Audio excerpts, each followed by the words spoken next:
ফের বিস্ফোরক হুমায়ুন। এবার ভরতপুরের তৃণমূল বিধায়কের নিশানায় দলেরই একাংশ। হুমায়ুনের অভিযোগ, বড় বড় পদ নিয়ে বসে থাকা মুর্শিদাবাদের নেতারা দিনে তৃণমূল করেন আর রাতে শুভেন্দুর বাড়িতে ভেট পাঠান।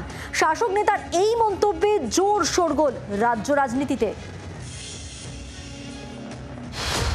মাস দুয়েক আগে তৃণমূলের শৃঙ্খলা রক্ষা কমিটির মুখোমুখি হয়েই সুর নরম করেছিলেন, আশ্বাস দিয়েছিলেন শৃঙ্খলা মেনে চলারও। দলের সর্বোচ্চ নেত্রী এবং ডিসিপ্লিনারি কমিটির নির্দেশ মতো বা তিনাদের নির্দেশকে ফলো করে আগামী দিনে দলের যাতে কোনো রকম কোনো সমস্যা না হয় সেটা আমারও দেখার দায়িত্ব। এত কিছুর পরেও চীনা মেজাজেই রয়েছেন হুমায়ুন কবির। কখনো নিজের দলের একাংশকেই নিশানা, তো কখনো আবার কংগ্রেসের ফেরার জল্পনা। ভরতপুরের তৃণমূল বিধায়ককে নিয়ে বিতর্কের শেষ নেই। আর এবার মুর্শিদাবাদের তৃণমূল নেতাদের আক্রমণ করে রাজ্য রাজনীতিতে আরও একবার বোমা ফাটালেন হুমায়ুন। রবিবার ভরতপুরের বিধায়ক দাবি করেন, মুর্শিদাবাদের অনেক তৃণমূল নেতাই তলে তলে শুভেন্দু অধিকারীর সঙ্গে যোগাযোগ রাখছেন।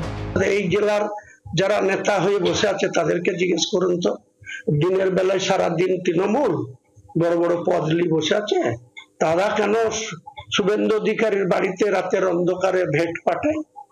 এই জেলার কতজন এমএলএর সাথে শুভেন্দু অধিকারীর কত রকম যোগাযোগ আছে আপনারা একটু অনুসন্ধান করুন তো। মুর্শিদাবাদ জেলার পুলিশ প্রশাসনের একাংশের শুভেন্দু যোগ নিয়েও সরব হন তিনি। শুভেন্দু অধিকারীর সাথে আজও যোগাযোগ রেখে এই জেলার প্রশাসনের অধিকাংশ যারা পদে বসে আছে, পোস্ট হোল্ড করে আছে, ওসি আছে, আইসি আছে, তাদের সাথে এখনো শুভেন্দু অধিকারীর কত রকম যোগ সাজসে আছে সেগুলো অনুসন্ধান বের করে আমাদের দিদির কাছে পাঠান, খবরগুলো কাজে দিবে। তৃণমূলে থাকাকালীন বেশ কয়েকটি জেলার পাশাপাশি মুর্শিদাবাদেরও পর্যবেক্ষক ছিলেন শুভেন্দু অধিকারী। তাই শুভেন্দু যোগ নিয়ে হুমায়ুনের মন্তব্যে শোরগোল পড়ে গিয়েছে। শুরু হয়ে গেছে রাজনীতির আকচাকচিও। বিষয়টা কিন্তু ভুল বলেননি, আমি ভাবছি এটা ও জানলো কোত্থেকে। তৃণমূলের নয়, শুধু সমস্ত রাজনৈতিক দলের নেতারা শুভেন্দু বাবুর সাথে যোগাযোগ রাখেন। আমি খুব দায়িত্ব নিয়ে বলছি, কোট আনকোট। কিন্তু সেটা তো যারা রাখে তারা রাখে, হ্যাঁ, কিন্তু এটা উনি জানলেন কোত্থেকে। জি 24 ঘন্টায় সজল ঘোষের দেওয়া প্রতিক্রিয়া দেখে একই প্রশ্ন তুললেন বিরোধী দলনেতা। সজল ঘোষ বন্ধুপ্রতিম বলেছে আপনাদের চ্যানেলে ফোন ইন দিয়ে যে ও এটা জানলো কি করে। তাহলে আমারও একই কথা, ও এটা জানলো কি করে?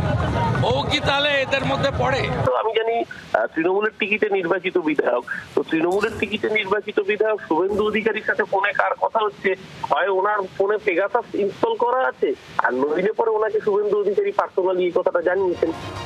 ওয়াকিবহুল মহলের মতে মুখ খুলে ফের নিজের দলেরই অস্বস্তি বাড়ালেন হুমায়ুন। একই সঙ্গে বাড়তি অস্ত্র তুলে দিলেন বিরোধীদের হাতে। সুমা মাইতির রিপোর্ট, জি 24 ঘন্টা। বাংলার আওয়াজ, বাঙালির আবেগ, জি 24 ঘন্টা।